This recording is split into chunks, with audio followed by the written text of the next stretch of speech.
something that's durable and economical, because the guests that come in aren't going to be as gentle as you may.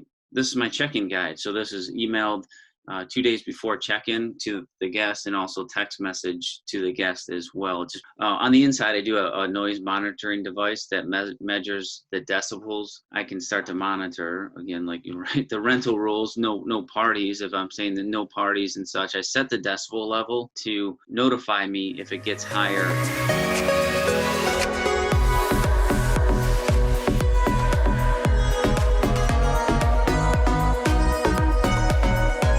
Welcome back to I Buy Real Estate, your free step-by-step guide so you can buy real estate. Today we got a special guest in the building, Tim Rosenthal. He is a broker and owner of New Light Real Estate, as well as a coach and speaker for fortune builders. Not to mention, he is the king of Airbnbs here in Buffalo, New York. Welcome, Tim. Hey, Wei, thanks a lot, man. Tim, so we all see the global impact this virus has caused. Everyone wants to know, how's the Airbnb business doing right now? Have you seen a decrease in bookings? Yeah, so definitely I call it the velocity of bookings, where I would go to bed at night and wake up the next morning with units booked. Yeah, the decrease definitely happened a couple weeks ago as things started to get shut down and locked down. Okay. I mean, did you want to show some of your listings right now? Show the availability, like what's going on in that space right now? So here's my direct booking website. I'm gonna get that, and you can now you see that, right? Where it says Live Your Dash Vacations and Niagara Falls. As things started to shut down, definitely I started to get the cancellations to come in, and some people held their reservations until their event because they're coming into town for an event. Then they would cancel once their events were canceled. So before we got on, you were saying like offensive and defensive kind of business models, and so I went into the defensive mode a little bit in regards to now soliciting a longer term booking at essentially a lower average daily rate, just to start to recapture the loss of cancellations at a higher rate. So I was able to get back up to about a 60% occupancy we're recording now at the end of March. So April, I'm about 60% occupied. So I have a bit of openings, and actually I should be able to fill those as well, as I'm reaching out to previous guests, some local guests that still need to kind of be in the area, just work remotely and in the space. If anybody ever wanted to book, you could just go to all rentals on the website. And this has been invaluable for me because a lot of other hosts have been out there, and Airbnb is a good platform for sure, and so is like VRBO and so on and so forth. However, I have the ability to send out direct quotes and direct bookings, so I can reach directly out to previous clients and directly book them. Here's this one's actually booked up.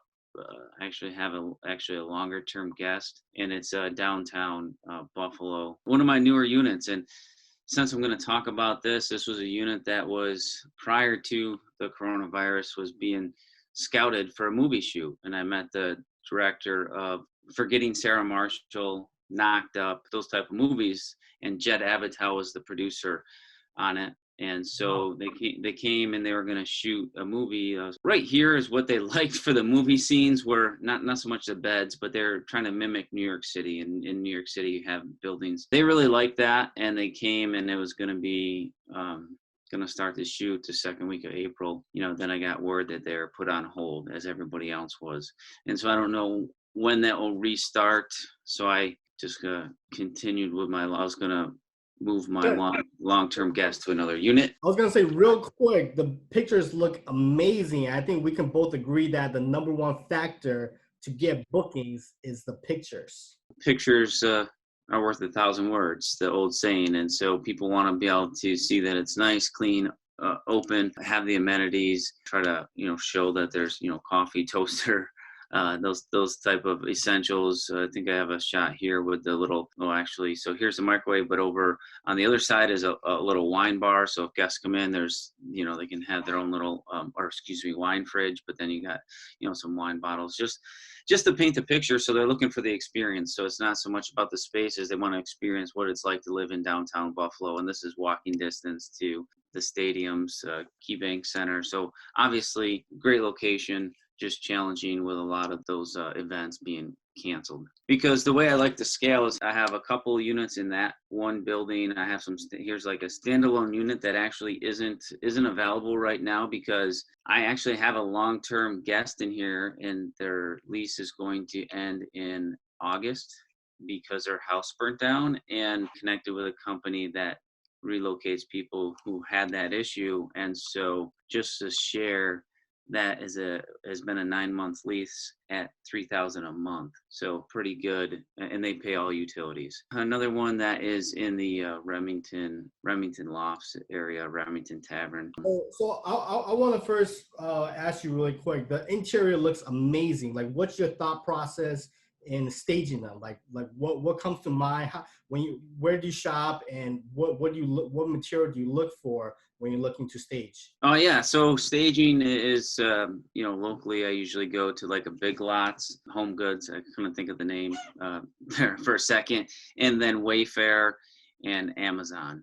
Those are kind of the top four, if you will, and looking obviously for economical stuff in that regards, which is really what I found is something that's durable and economical, because the guests that come in aren't going to be as gentle as you may be if you were living in the house yourself. So yeah, and then let me try to I try to also sell the experience, like, hey, if you're coming, they're going to be seeing these pictures, the boat rides, hiking, the falls. That's not the best picture. Trying to get a bedroom shot. Here you go. And this is actually needs to be updated because the pictures have changed. So basically what you want to do is have one picture over that, instead of a headboard, have one picture and a light stand on either side. I actually used the common space to add additional beds, so then it can sleep more, because actually, so you can see there's the couch, beds, and this is the common space. So now it can sleep instead of here's one of the bedrooms, and you just have the picture over the bed, kind of just mimics like that there's a headboard. Not that it needs to. Here's a better shot. Two nightstands, lights, and there's another bedroom. These are actually 2-unit places. However, with the bed in the common area, now there's 6 people that can sleep there, maybe potentially 7 or 8, depending on if people are kind of cramming the beds or sleep on the couch or things like that. Okay, great. Now walk me through like the steps where when a guest checks in, how do they check in? The check-in guide, you see where it says Live Your Dash, Niagara Falls, or Niagara Buffalo Spectacular Loft 204, right? This is my check-in guide. So this is emailed 2 days before check-in to the guest, and also text message to the guest as well, just because we all know that we read text messages more than emails and such. Just welcoming them, just a quick picture of me as the host, and then video is big, just because these buildings have secured access, and sometimes the guests are unclear on how to get into the building. So I'll just play this quick. With your fob. And we don't have to listen. She's just walking through how to get the key, and then I'll just your code fast forward it. When you put your code, hit the black button. So she's showing you how to get the key, and then fob into the building. That's amazing. And it tells them what to do as they leave. Just take the garbage out, put all the laundry in the tote at the end of the bed, and the checkout time. And then about the house, there's laundry at the units. It tells them how to load the laundry cart to do laundry. Obviously, let's talk about this too. No parties, right? So we got no parties, no smoking, making sure that they understand that the rules and the quiet hours of the building, so they're not things to do in the area. Restaurants in the area, this is all a Google feed that will update with the hours of the restaurants as well. So if the hours change, obviously things have changed now as of the end of March here. Hopefully we'll get back to some normalcy, but now the guests can know as they check in. If they go to the dockside, there's my favorite, the blackened chicken with the fried rice. Nice. Stuff like that. And then the essentials, just how do they get around to the area? So how do they get to the tops, the bank, and then a drugstore? That's the interaction for the check-in process. Great. So I want to ask you on a very important topic that a lot of hosts are doing, and what they're doing is they're setting up security cameras in the living room, in a few rooms. Is that allowed, and do you do that in your listings? Oh yeah, so it is allowed. It's just a thing that it needs to be disclosed inside the listing on the platforms like Airbnb and VRBO. So if they're disclosing that there's cameras on the property, that's okay. The one thing that, and I don't do that, I don't do cameras. There are cameras, like there's obviously like security cameras on the buildings on the outside and things like that. Just, I mean, that's kind of the day and age that we're in with anything. However, on the inside, I do a noise monitoring device that measures the decibels. So now I can start to monitor again, like right, the rental rules, no parties. If I'm saying that no parties and such, I set the decibel level to notify me if it gets higher and at a sustained level. So then I can message the guest immediately and say, hey, you got to shut, what's going on? Is the TV too high? Is there too many people in the unit, causing noise? So I'm not disturbing any other guests in the building, and obviously getting, calls from management or the police or whatever. So that's what I do. It's a product called Noise Aware, and it looks like a little smoke detector that plugs into the wall and monitors the noise levels. And then it'll give you a text message. The levels are higher than acceptable. Wow, that's amazing. And this decibel device, now the guests, are they aware there's a device like this in the apartment? So for noise monitoring, it's not recording it's just noise. It's not recording like their conversation to that effect. So no, they're not aware. They look at it, it just looks like something that's plugged into the wall, a little white box. Here's the thing, I'm glad that they're in the units having a good time in the area, spending the money looking at and viewing the Buffalo Niagara region. However, just be mindful that you're not causing chaos in the unit. Right. You always want to secure and maintain your property, which it's a number one for hosts and landlords. So I can definitely understand. Now, walk me through the process where if someone wants to book one of your listings, do they talk to you? Like, walk me through the process on that. Yeah, so typically if someone wants to book it, they can just go to, liveyour-vacations.com and go ahead and put in the dates and book directly that way.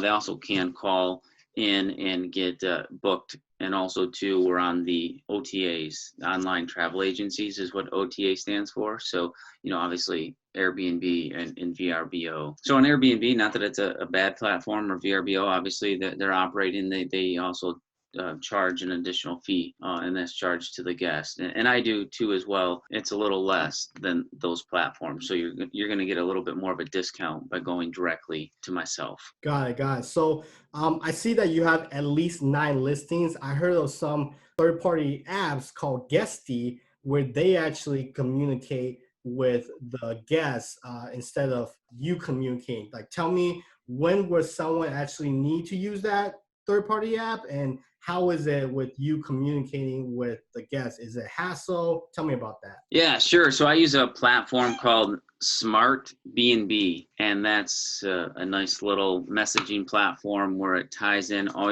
it shoots the guest this link, and it also shoots the guest messages during their before and during their stay, and it's all automated. So when someone books, it'll automatically say, "Thank you for booking my place. Looking forward to hosting you." Obviously, I'm keeping it condensed there. It's a little more wordier, but super condensed. And then 2 days before check-in, it says, looking forward to hosting. Here's your check-in instructions. First morning after that first night of check-in, it says, hey, did you get in okay? Do you need anything? And this is all automated, just checking in, making sure that they got in okay, everything's up and running, they don't need anything from me. The night before checkout, it emails them and just, right, you've probably gotten this at hotels where it says, hey, just a friendly reminder, tomorrow checkout is at 11. Here's the instructions, put the key back in the lockbox and, stay with us again. And then it'll also automate a review to the guests and also remind them to review us. Now, in that process, here's a nice thing, and I know you're listening and guests that want to get on this platform. Not every guest is great, right? Like, not every guest is a great guest, and sometimes we have to, and it's not many, just to, be clear, it's not many, but, there are some guests that come in and just don't follow the house rules and so on and so forth. So we do have to leave a bad review. The way that review looks, if they come in, there's a 14-day window after checkout that if I review them first, I give them a bad review, they have an opportunity to refute that review. And obviously, right, if they're in the wrong, they're probably going to start to defend themselves, and now it's just that drama online. So there's a feature in Smart B&B, it's called the bad review feature. So you type up the review that you want to leave that guest, like, you know, they were really messy, they left the place a mess, they smoked in the unit and things of that nature. You hit save, but it won't post on their platform or on their profile until the very last minute of that 14th day, so they can't rebut it. And so it's stuck to their platform, and now it's protecting the community, because if they're going to do that at my place, they're going to do it at your place, they're going to do it at another host place. You know, a lot of the hosts, you know, if we can continue to do that and review guests honestly, then we're going to not take a guest that has a bad review, because obviously they're just a, you know, bad actor in that platform. So it's nice. I've had to do that a few times. I'm glad you share that, because that is extremely helpful. So that hack right there prevents any bad reviews and prevents any drama, and just great for the Airbnb community. So I am so glad you share that information there. Yeah, no, it's a really nice feature. Yep, for sure. So actually, obviously, as we talk about, you know, income and revenue, so here's the, you know, ninja tip or tip here on that is, you know, obviously, if a guest comes in and they stain a sheet or they damage something in the unit, you know, you can go and charge them for that damage and things. You know, what's your review going to look like if you ask them for money after they check out on day one? So the process, you know, that review is going to probably be bad. Maybe they did have a good stay and they were a decent guest. They left the place okay, but they just broke something. And should you eat that cost? It wasn't your fault that they broke it or stained the sheet or whatnot. So what you want to do there is just say, hey, listen, thanks for the stay. I just wanted to let you know there was a stain on some of the sheets, but don't worry, I am going to try to, you know, bleach them or what have you, to get those clean. So that now makes a record of that through, let's say you're on Airbnb, that starts the record of it. You also then can call Airbnb and say, hey, listen, this is what's happened. I'm going to try to repair or fix or clean the broken thing, but I think I may be requesting funds from this guest. I'll let you know. So that opens up a case with Airbnb. After 14 days, when they can't review you anymore, now you can actually, if you didn't get the sheet cleaned or whatever, and you had to buy a new set of sheets or some towels or whatever it was, now you can charge that guest without having the ramification of them coming back, you know, maybe lying about their stay because they're upset because they knew that they, you know, stained that towel or that sheet, but they just wanted to say, oh, it's not my fault, I'm not going to pay for it. So that's another way now to also kind of continue to keep some revenue or stop loss from you having to buy sheets when they're stained or comforters or something done to them. You can do that after the guest has that 14-day window to review you. Great. So speaking of cleaning and maintenance, talk to us about the systems and processes you got set up for that. Yeah, and those are greatly changing too as well. Just going back and making sure that my staff is trained on, you know, the advent of the new coronavirus, right? Like, and things like that. So just, you know, getting back up on point, making sure that everything's disinfected, sanitized, making sure and reviewing. I just met with the local commercial cleaning company reviewing our chemicals that we're using, that they are going to kill and disinfect the virus, hitting high touch areas. One of the things that we do is called follow the wall. So you're following the wall around the unit and making sure any high touch light switches, obviously countertops, door handles, remote controls and things like that. And then obviously all the linen is done at the highest temperature possible. We've found that kills. Read up on the articles from the national, actually I'm a member of the National Vacation Rental Housekeeping Association. So I just follow their guidelines, and, you know, heat does help kill that virus. View the product that we use, that we make sure it stays on the surface, because they have a thing that's called the dwell time or kill time. So if you spray it on, you wipe it right away, it didn't have enough time to kill the potential virus. So the product that we have, I think it's a 5 minute dwell time. So we hit all the surfaces, let it sit there for 5 minutes before we wipe it off, which, obviously more than 5 minutes, not right at 5 minutes, obviously. So we make sure that that's clean and follow the wall, that hit all the high touch surfaces and things like that. So that's what the cleaning process looks like. I'm going to be working with a local distillery that's making hand sanitizer to make sure that each unit has the hand sanitizers in the units. And that stuff, I bought a gallon of it, and it's like 80 proof, and this stuff's legit. That's going to be in all units as well. But then how do we manage the cleaning staff and things? And we have a part of our platform. Once somebody books, it emails the staff that, hey, someone just booked, put this on your schedule. Then I have an app that ties into my platform that has pictures of each room and how it should be cleaned. So the cleaner needs to clean appropriately to the picture and take a picture of the room as they leave each room, so I can verify that, okay, yeah, the bed was made the way we like it, everything was resupplied the way we like it, and they can't get paid or finish the clean and say they completed the job until all those pictures are submitted. And it helps, I'm not throwing them under the bus, but it helps them to defend against a guest coming in and saying there's no towels, no towels, when I can go back and say, well, this guest was trying to pull a fast one. My cleaner, I have it verified. Here's the picture from 2 hours ago with 10 towels in the unit, whatever the case was. That's called Properly app. Awesome. Now, what about the maintenance side? I'm sure like there might be a handle that breaks, or one of the shelves that gets broken, or anything that gets broken. What happens when that occurs? So the cleaner is a pseudo handyman for small items, light bulb changes, things like that. If it's a small like handle that they can tighten up, that can be addressed. But if it isn't, I'm not expecting that. Like, we have that communication. You can't, like, if you see that the handle's loose and you just need to tighten the screw, obviously do it. But if it's something's broken off and that needs to be reattached and they don't have the tools, obviously they're there to clean and do their job.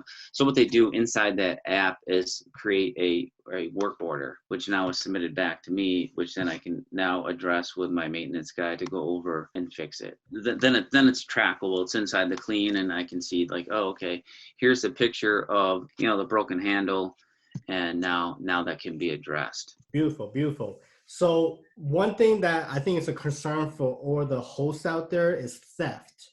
Now, I don't know if it has happened to you, but let's say someone steals a TV. What are the repercussions? What are you able to get back? Tell us more about that. So Airbnb has the $1 million host policy, right? Like, so that's the claim policy that they offer the host that host on their platform. I've only had to use it once, and that was, I didn't have my noise device in my unit yet, in my one house actually, and there was a party. And, the neighbor the next day called me and said, there's a party. The cops actually came by, and it was loud, told them to be quiet. And then the next day I realized they stole the Apple TV, the little black box. And so I reached out to the guest. I said, hey, obviously I know what happened here last night.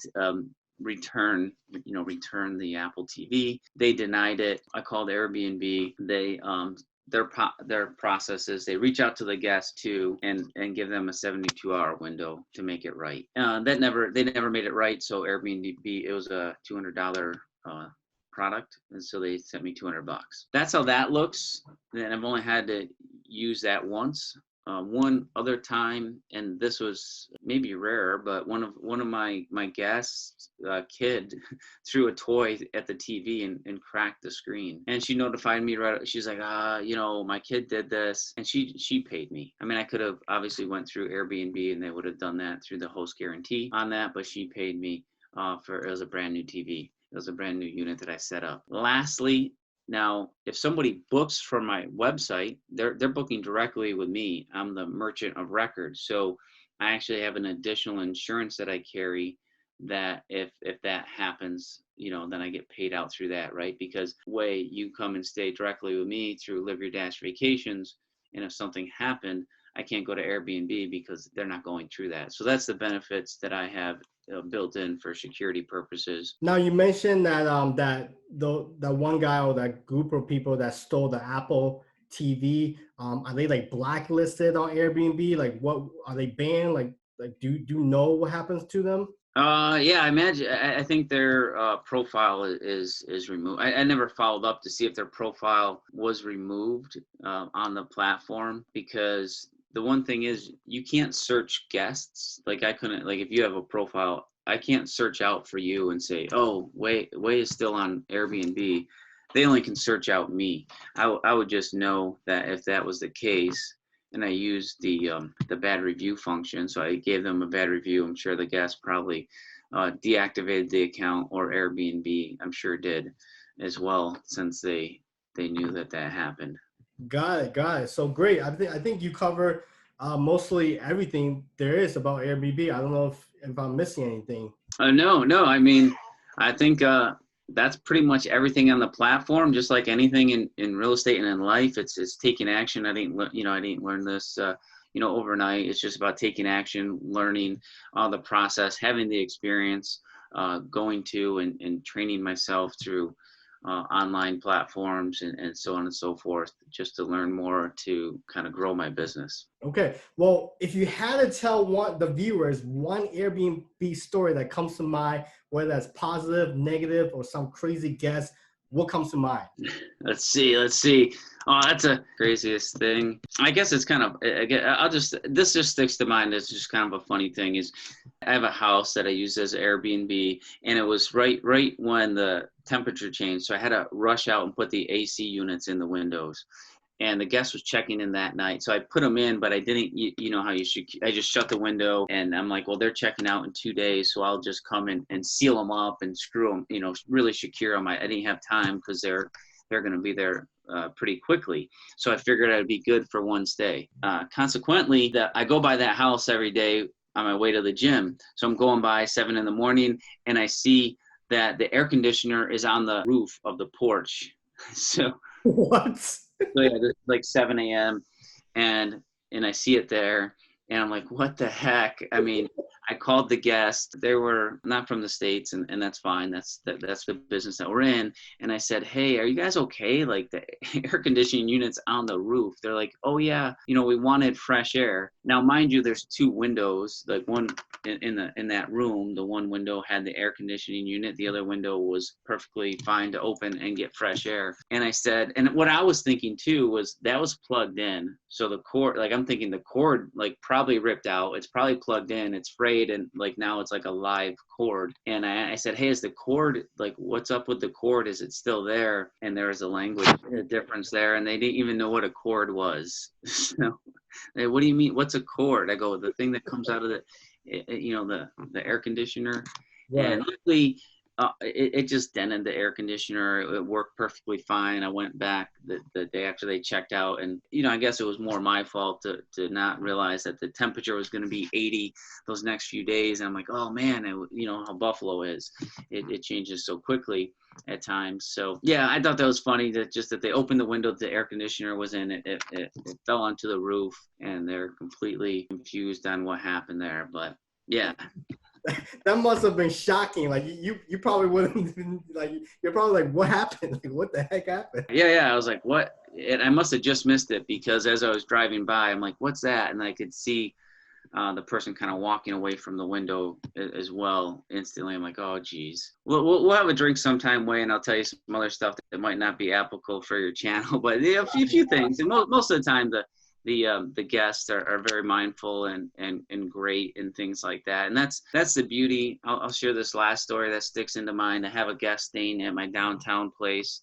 They're engineers at Tesla I think they're from South Africa. And so, I mean, the beauty is just, meeting them and talking to them just about what they're right now in the midst of the same thing in their country with Corona and things like that. And they're like, yeah, we're seeing the same thing, that we might as well stay here and work. If we go home, we're going to be on lockdown. Here, Tesla is still working. So we're going to rent your place and go to work. If we go home, we have to, quarantine and be on lockdown. So just meeting people and realizing that it is the one world of meeting people, and everybody's normal, right? Most people are people that they want the best for their family, for themselves, health, wellness, and wealth. We're not we're different, but we're not, right? That's the beauty of the business. Great, great. So before we end it, Tim, do you got any advice or any words of encouragement in these uncertain times for the viewers out there? In these certain times, the playbook is always changing from day to day. And so, really, if you look back in history, this is when most people make changes in their lives. They start to realize that, hey, maybe I was going down a path that I didn't want to go down. In regards to like a job or a career or business venture, and this is a time that they can make a change. Definitely, there's opportunity when there's anything bad happening. There's always some new industry that's going to pop up, an industry that is going to maybe shutter for a little bit, but then explode. So yeah, definitely, I'm being a little bit more cautious through these times with my business, but also realizing that I'm looking for those opportunities, and I think those opportunities are going to be in the longer term corporate stays, the traveling nurses and things like that, which is will get me through till when travel peaks back up. So definitely there's opportunity there. Just seek it out. Awesome, awesome. So if you were entertained or got value, click the like button and subscribe for more content. If you got any questions to ask Tim, make sure to comment below and share to help others just like yourself. Thank you, Tim. I'll see you on the next one.